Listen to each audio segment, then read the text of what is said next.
Thank you ji.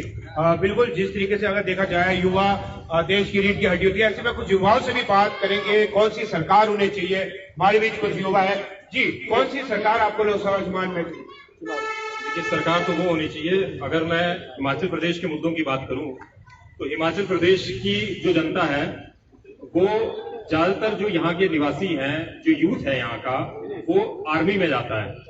Army में उसकी जो भर्ती होती है उससे उसका रोजगार भी चलता है और वो देश की सेवा भी करता है। आज के समय में एक स्कीम लेकर आए जिसका नाम था अग्निवीर। 4 साल में आप रिटायरमेंट ले लो। इसका सबसे ज्यादा प्रभाव अगर किसी को पड़ा है तो वो हिमाचल प्रदेश के लोगों के ऊपर पड़ा हुआ है। तो सीधा सीधा युवा जानता है कि किसे वोट देना है, किसे नहीं देना है। दूसरी बात, हिमाचल प्रदेश में की जो वन संपदा है, जल जंगल जमीन, उसमें जो औद्योगिक इकाइयां लगाई गई, विद्युत परियोजनाएं लगाई गई, उनसे फायदा हुआ है दिल्ली और बॉम्बे में बैठे धन्ना सेठों को। हमें क्या मिला? हमारे पेड़, हमारी नदियां, हमारे पहाड़ प्रदूषित हुए। उसके बदले में हमें रोजगार अनुपात में 70% जो रोजगार मिलना चाहिए था वो दोनों ही सरकारें देने में नाकाम रही हैं। इसलिए युवाओं को ये समझना चाहिए इस प्रदेश के कि ये जो इस प्रदेश में उद्योग स्थापित हो रहे हैं उनमें उनका हक है। जानना चाहेंगे खासकर जो लोकसभा चुनाव है, इसमें कौन सी पार्टियां, कौन सी जो पार्टी जो चौमुखी विकास करेगी? देखिए, एक चीज मैं बताऊं, किसी भी व्यक्ति को परखने के लिए 10 साल बहुत होते हैं। ये कहते हैं कि हमने विश्व गुरु बनाया। विश्व गुरु का पैमाना क्या है? क्या आप भूखमरी में आपने सुधार किया? आज के समय में इस देश में सबसे ज्यादा भूखमरी, सबसे ज्यादा महंगाई, सबसे ज्यादा बेरोजगारी पिछले 70 सालों में। आपका विश्व गुरु बनने का मापदंड क्या है?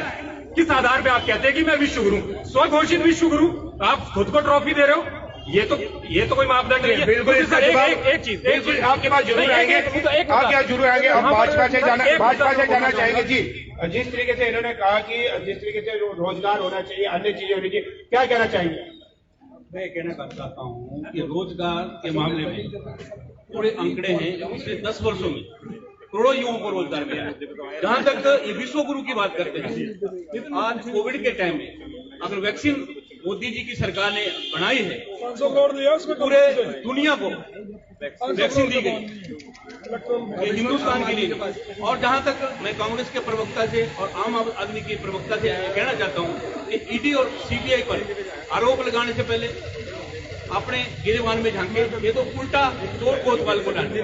मैं इनसे पूछना चाहता हूं, 350 करोड़ इनके सांसद के पास मिला, 3 लोग, और आपके मंत्री जेल में हैं, उनके पार्टी के कार्यकारी अध्यक्ष जेल में हैं, केजरीवाल जेल जाने वाले हैं।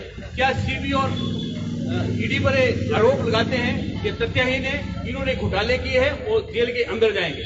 बिल्कुल, आपके पास जरूर आएंगे। अब हम आम आदमी से भी जाना चाहेंगे, खासकर जो जनता है वो क्या चाहती है। लोकसभा जो चुनाव है इसमें भाजपा है, कांग्रेस है, कौन से मुद्दे हैं? जी, आपका नाम और कौन सी सरकार आप चाहते हैं? मेरा नाम कीर्ति है जी।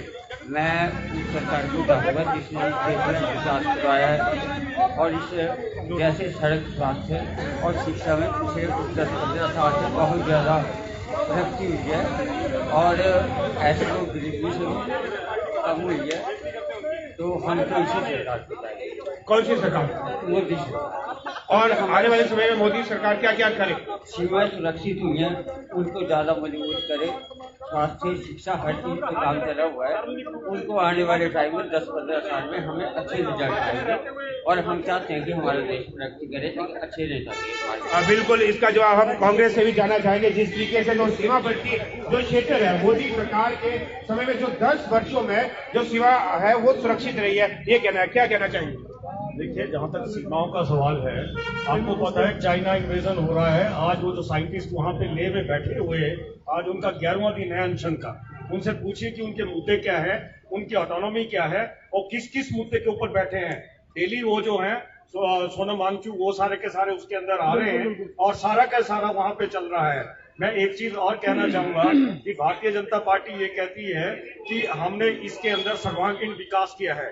तो आज तक कोई ऐसा डेटा सामने नहीं आया है जिसके अंदर बेरोजगारी को मिटाने की बात की गई है। तो और जो सीमाओं की जहां तक बात है, तो जो जितना भी इन्वेजन इसके अंदर जो चाइना की जो बाउंड्री है उसके ऊपर आज तक कुछ भी नहीं किया है। ये नहीं कहते आप, ये पाकिस्तान की बात जरूर करते हैं। मैं कहता हूं पाकिस्तान की जितनी पॉपुलेशन है और जितना उनका आर्मी का स्ट्रक्चर है, अगर उत्तर प्रदेश जैसा, हिंदुस्तान का उत्तर प्रदेश जैसा एक स्टेट और उसके साथ हिमाचल मिल जाए तो पाकिस्तान को तो हिंदुस्तान ये 2 स्टेट ही रौंद के रख देंगे। ये सिर्फ एक वैक्यूम किया जाता है, एक पॉलिटिकल स्ट्रक्चर इस देश के अंदर ऐसा तैयार किया जाता है कि आप इनको डराओ और वोट लो, जबकि ऐसा नहीं है।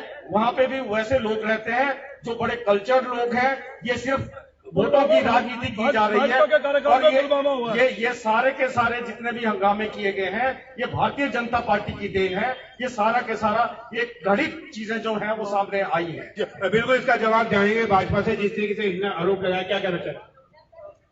क्या हो गया? आज जो सुरक्षा है वो इतनी मजबूती है जिस तरीके से वो आज दुनिया ना बल्कि हिंदुस्तान पूरी दुनिया में भारत का डंका बजा है।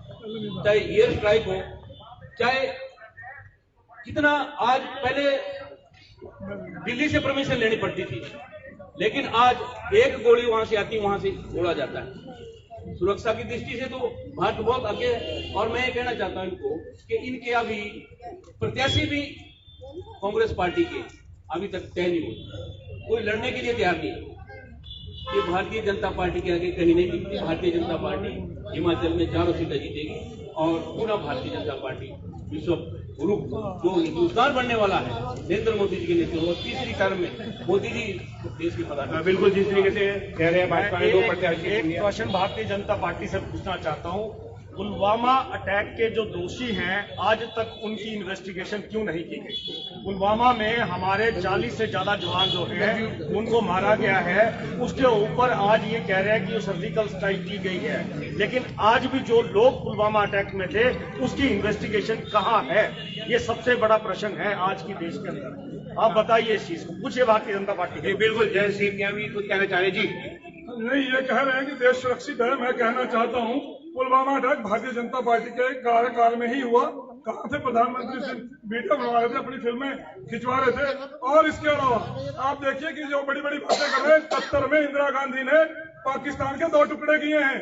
यह ऑन रिकॉर्ड है बात। सिक्किम को इस देश का अंग बनाया गया, अरुणाचल नेपाल स्टेट को इस देश में शामिल किया गया और आंख लाल करने वाले प्रधानमंत्री चीन के साथ झूला झूलते हैं। बिल्कुल मैं चाहूंगा अब जो मेरा भाई है अनुराग जी। अच्छा चलिए, मैं थोड़ा सा लोकल मुद्दों पे आता हूँ। मैं लोकल में ये जानना चाहता हूँ, अभी बड़े कुछ समय पहले हमें सुनने को मिला था कि बब्बर ठाकुर पर जानलेवा हमला हुआ और सुनने में आया था कि क्योंकि बीजेपी डिफेंड कर रही है, कांग्रेस कुछ और बोल रही है, कहीं से कुछ सुनने को मिलता है कि ड्रग्स या नशे के व्यापारी थे। क्या कहेंगे, क्या है ये मामला, पूरा ही क्या है ये जानना चाहता हूँ, क्योंकि कांग्रेस के आपके विधायक रह चुके हैं बब्बर ठाकुर। मैं थोड़ा सा उस विषय में भी जानना चाहूंगा। ये एक राष्ट्रीय मुद्दों के ऊपर बहस है। वो जो मुद्दा है वो यहाँ का लोकलिटी से जुड़ा है, उसके ऊपर कानून पूरी तरह से काम कर रहा है। डीजी साहब अपने आप आए हैं, उन्होंने पूरी व्यवस्था का जायजा लिया है और जो जो धाराएं, जो जो चीजें वहां पे घटित हैं वो आज भी लोग बेल आउट नहीं हुए हैं। लेकिन मैं कहता हूं उस मुद्दे पे जाने से पहले अनुराग शर्मा जी एक प्रॉमिस करिए कि जितनी भी आज की डिबेट हुई है उसको एडिट ना करें और उसको यकीन दिलाता हूं वो ऑलरेडी लाइव चल रहा है। मैं आपको आश्वासन दे रहा हूं, ये बिल्कुल लाइव चल रहा है, कहीं भी बिल्कुल अनकट चल रहा है। ये प्रॉमिस करके जाएं आप यहाँ से। बिल्कुल अनकट चल और रहा है। दूसरी बात है, ये जो चुनाव है ये आम चुनाव है, लोकसभा का चुनाव है। लोकसभा के मुद्दों के ऊपर अगर आप बात करें तो ज्यादा बेहतर रहेगा। चलिए और लोगों से भी बात करने की कोशिश करते हैं। चलिए आप बताइए कि क्या मुद्दे होने चाहिए, किस तरह का प्रधानमंत्री आपका होना चाहिए, चुनाव में आपको क्या सोचकर वोट देनी है, ये चीजें बताइए। सबसे पहले आपका धन्यवाद। देखिए जो आज का मुख्य मुद्दा है वो महंगाई, बेरोजगारी, बिल्कुल सही, भ्रष्टाचार। बिल्कुल महंगाई पर अंकुश लगना चाहिए। जब से भारतीय जनता पार्टी की सरकार केंद्र में बनी हुई है, आप देख ही रहे होंगे, चाहे आप सिलेंडर की गैस सिलेंडर की बात कीजिए, पेट्रोल डीजल की बात कीजिए, खाद्य पेट्रोल तो 2 रुपए पहले अभी कर दिया ये है। तो सरेआम जुमला है इनका। आज 10 साल तक इन्होंने 2 रुपए कम क्यों नहीं किया? आज 2 रुपए कम कर रहे हैं, 50 रुपए बढ़ा के 2 रुपए कम कर रहे हैं। ये क्या, ये कौन सी महंगाई पर काबू पा रहे हैं? डीजल, पेट्रोल, सिलेंडर गैस, आप बताइए ना। अच्छा, मैं ये जानना चाहूंगा, आप जो है 2024 में कैसी सरकार देखना चाहते हैं? देखिए, सरकार ऐसी होनी चाहिए, सबसे पहले जो मुख्य मुद्दे हैं, महंगाई, बेरोजगारी। देखो, जो जब भारतीय जनता पार्टी की सरकार 2014 में केंद्र में बनी थी, उन्होंने युवाओं को छला कि हर साल वो 2 करोड़ युवाओं को रोजगार देंगे, 15-15 लाख रुपए हर एक व्यक्ति के खाते में जाएंगे। आज उनके वायदे कहाँ हैं? मैं एक युवा हूं और हम चाहते हैं कि जो भी सरकार केंद्र में आए, सबसे पहले वो बेरोजगारी पर अंकुश लगाए, क्योंकि बेरोजगारी की वजह से आज पूरे देश में हाहाकार मचा हुआ है। महंगाई की वजह से लोग सड़कों पर हैं। भ्रष्टाचार, इलेक्ट्रोल बॉन्ड की बात कीजिए, आप देख ही रहे होंगे कि आज तक भारतीय जनता पार्टी के किसी नेता ने भी स्टैंड नहीं लिया इसके ऊपर। नहीं, इसमें 20,000 करोड़ का ये पूरा मामला है। 6,000 करोड़ बीजेपी के पास गया, 14,000 करोड़ कहाँ गया? 1421 करोड़ तो 1421 करोड़ तो कांग्रेस के पास भी आया। जबकि अगर आप वोट उनका सीट्स का वो देखेंगे तो उसमें परिवर्तन अगर आप देखोगे तो हालांकि बीजेपी के पास अमाउंट बड़ा है, परंतु अगर आप पर सीट के हिसाब से कैलकुलेट करोगे तो कांग्रेस के पास ज्यादा अमाउंट है जो अभी आया है। और तृणमूल कांग्रेस के पास भी आया, दूसरों के पास भी, अन्य पार्टियों के पास भी 14,000 करोड़ आया, जिसको लेफ्ट पार्टी कम्युनिस्ट पार्टी ने लिया। चलिए, मैं कुछ पार्टियों की बात कर रहा हूं, तो जितने भी विपक्षी पार्टियां हैं उनके पास भी आया है। तो ये मुद्दा, पहले जो बैग भर के आते थे वो सही थे या इलेक्टोरल बॉन्ड के थ्रू आ रहे हैं वो सही है? क्या कहेंगे आप? देखिए सर, सुप्रीम कोर्ट में जाने की क्या जरूरत पड़ी? सुप्रीम कोर्ट से फटकार। मेरा मुद्दा मैं ये जानना चाह रहा हूँ कि बैग भर के देना ज्यादा सही था या इलेक्टोरल बॉन्ड के थ्रू पेमेंट देनी, टैक्स के थ्रू पेमेंट देनी, वो सही है? इलेक्टोरल बॉन्ड के थ्रू ऐसे तो ठीक है। ठीक है, ये मैं आपसे सुनना चाह रहा था। चलिए, आपसे बताइए कि क्या बैग भर के देना ज्यादा जरूरी था या टैक्स के थ्रू कोई भी पार्टी ले रही है, भले ही वो बीजेपी हो, कांग्रेस हो, सीपीएम हो, सीपीआई हो या कोई अन्य पार्टी, कोई भी पार्टी हो, क्या लगता है आपको कि किस तरह से इलेक्टोरल बॉन्ड जो है वो पेमेंट्स होनी चाहिए थी, वो सही है या गलत है? आम आदमी को पता होना चाहिए ये मुद्दे हैं या नहीं है, ये जानता हूं। देखिए राज जी, मैं पहले कहता हूं कि कांग्रेस पार्टी का तो इसके ऊपर बड़ा क्लियर स्टैंड है। उन्होंने कहा है कि जितनी भी पॉलिटिकल पार्टियां हैं वो आरटीआई के अंदर अमेंडमेंट की जाए, वो सारा के सारा जितना भी पॉलिटिकल फंडिंग है वो सारी के सारी आरटीआई के अंदर दी जानी चाहिए। लेकिन हो ये रहा है इस देश के अंदर कि आरटीआई का जो एक्ट है, जो अधिनियम यहाँ पे 2005 में यूपीए की सरकार ने दिया था, उसको स्क्यूज करने की, उसको डाउन साइज करने की कोशिश की जा रही है। अब आता हूं मैं दूसरी बात के ऊपर। आप जो कह रहे हैं कि अगर पर सीट आप कैलकुलेट कर लीजिए, आप ये पर सीट 1952 से कैलकुलेट करेंगे कि आज से कैलकुलेट करेंगे? भारतीय जनता पार्टी, सबको पता है, बड़ियों की पार्टी है। कांग्रेस ने एक आम आदमी को, राजीव गांधी जी के वो शब्द याद रखिए कि उन्होंने कहा था कि केंद्र से अगर मैं 1 रुपया देता हूं तो नीचे 14 पैसे। तो उन चीजों, उन योजनाओं को रिफॉर्म करते करते आज ये स्थिति हो गई है कि कांग्रेस ने जो चीजें की थी, मनरेगा के अंदर जो पूर्ण गारंटी रोजगार योजना लॉन्च की गई थी, आज उसकी भी सीमा ऐसी तय कर दी गई है कि उसके अंदर काम करने को लोग तैयार नहीं है। यह सारा के सारा मोदी जी की सरकार और भारतीय जनता पार्टी एनडीए की सरकार का देन है। चलिए, मैं ये जानना चाहता हूं, अंतिम सवाल ले रहा हूं, आप क्या कहेंगे कि जब हम 7 कुर्सी की बात करते हैं तो एक तरफ तो नरेंद्र मोदी हैं, विपक्ष के नेता कौन कौन से ऐसे कद्दावर नेता हैं जो नरेंद्र मोदी के सामने एक विपक्षी चेहरे के तौर पर हो सकते हैं? अरे, अगर आप मीडिया के लोग साथ देना तो कांग्रेस का या विपक्ष का एक कतरा भी नरेंद्र मोदी को ढा सकता है। आप क्या बात कर रहे हैं, है ना? कांग्रेस के अंदर और विपक्ष, इंडिया के लोगों के अंदर इतनी ताकत है कि अगर आप मीडिया के लोग बड़े बड़े इवेंट मैनेज ना करें, अगर मीडिया बिकाऊ ना हो, तो मोदी तो है ही कुछ नहीं। उसके सामने उसकी जो गारंटी, उसकी तो डिग्री तक फर्जी है। आप कंपेयर कर लीजिए, ये सारा के सारा जुमलेबाजी के ऊपर और एक वैक्यूम क्रिएट करके ये लोगों को भ्रमित करने की कोशिश। मैं नेता पूछ रहा हूं क्योंकि आप और मैं नेता बता रहा हूं आपको कि जो जितने भी विपक्ष के पार्टी हैं उनका एक आदमी भी जो है, एक कतरा भी जो है वो मोदी के स्तंभ को ढहा सकता है। क्या केजरीवाल मुख्यमंत्री प्रधानमंत्री हो सकते हैं, राहुल गांधी हो सकते हैं, या 39 में से कौन होगा? मैं ये जानना चाहता हूं, कौन सा ऐसा चेहरा होगा जो प्रधानमंत्री की रेस में नरेंद्र मोदी के सामने होगा? जिसको लोकतांत्रिक प्रक्रिया से जिसकी सीटें ज्यादा आएगी, जो कंसेंसस बनेगा, वो यहाँ इस देश का नेता होगा। ऐसा नहीं करेंगे कि डिक्टेटरशिप की बाकी भारतीय जनता पार्टी के लोग आंखें बंद कर दें और मोदी जी को बना दो। आज मैं ये आपसे पूछ रहा हूँ, भारतीय जनता पार्टी का वो इतिहास है जब बलराज मधोक जी को राजनीतिक तौर पे मतलब उनको राजनीतिक तौर से काटा गया था, तो उसके बाद अडवाणी जी खड़े हो गए। अडवाणी जी को काटा गया तो उनको मार्गदर्शक मंडल में डाला गया। कांग्रेस पार्टी और जितने भी जो दल हैं वो सारी एक लोकतांत्रिक प्रक्रिया उनके अंदर इंटरनली भी है। चलिए मैं ये सवाल आम आदमी पार्टी से भी ले लेता हूं। आप मुझे बताइए, क्या अरविंद केजरीवाल प्रधानमंत्री का चेहरा हो सकते हैं? देखिए, इंडिया गठबंधन है, सभी पार्टियों का जो सुझाव होगा उसी तरीके से लोकतांत्रिक तरीके से प्रधानमंत्री चेहरा बन सकते हैं। वो कोई भी हो सकते हैं, अरविंद केजरीवाल जी हो सकते हैं, राहुल गांधी जी हो सकते हैं, और भी कई नेता हैं जैसे संदीप सुंदरियाल ने बोला। बट मैं बताना चाहता हूं, देखिए, लाखों हजारों करोड़ रुपए अंबानी अडानी जैसे उद्योगपतियों के लोन माफ किया जो जनता का टैक्स का पैसा था।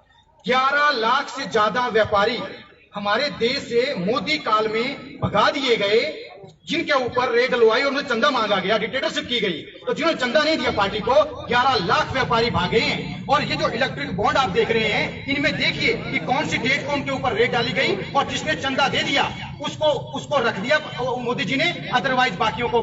चलिए इस बारे में एक बार भाजपा के प्रवक्ता से या भाजपा के लोगों से वैसे जनरली बात कर लेते हैं, आम जनता से बात कर लेते हैं। आप बताइए, क्या है, क्या चाहते हैं कि कैसी सरकार हो और क्या मुद्दे होने चाहिए पूरे भारत की सरकार अगर हम चुन रहे हैं तो? आपने एक चीज पूछी कि इलेक्ट्रल बॉन्ड की आपने बात करी कि बैग भर के पैसा आना चाहिए, इलेक्ट्रल बॉन्ड के जरिए मैं एक चीज बताऊं आपको, इलेक्ट्रल बॉन्ड के जरिए पैसा है बहुत बढ़िया था, लेकिन आपने ट्रांसपेरेंसी बरतनी चाहिए थी, अकाउंटेबिलिटी सेट होनी चाहिए थी। आपको ये बताना चाहिए था चुनाव आयोग को, इस देश की जनता को, कि आप किन कंपनियों से पैसा ले रहे हैं। दिक्कत वहां पर है, चुनाव का जो भी खर्चा है वो बैंकिंग चैनल के जरिए हो, ये इस देश की जनता चाहती है। हम नहीं चाहते कि बोरे भरकर पैसे आए और काला धन चुनावों में इस्तेमाल हो।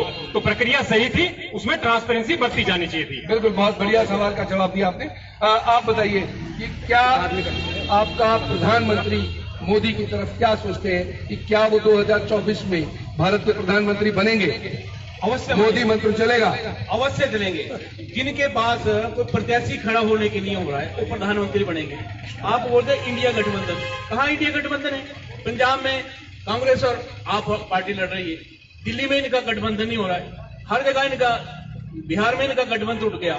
कम्युनिस्ट पार्टी जहां राहुल गांधी जिनको प्रधानमंत्री की बात कर रहे हैं, वो उनके अंगेस्ट उन्होंने डी राजा की मिसेज को टिकट दे दिया। कहाँ इंडिया गठबंधन टिका है? ये भारतीय जनता पार्टी नरेंद्र मोदी जी के नेतृत्व में 400 सीटें जीतेगी और विकास के मुद्दे पर हम चुनाव लड़ रहे हैं। बहुत बढ़िया, बहुत अच्छी बात। अन्य लगभग इन्हीं चर्चाओं के साथ दोबारा हम आपके बीच में जरूर आएंगे। बिलासपुर से अपने सहयोगी कामेश्वर, विजय राज और अजय जोशी के साथ अनुराग शर्मा।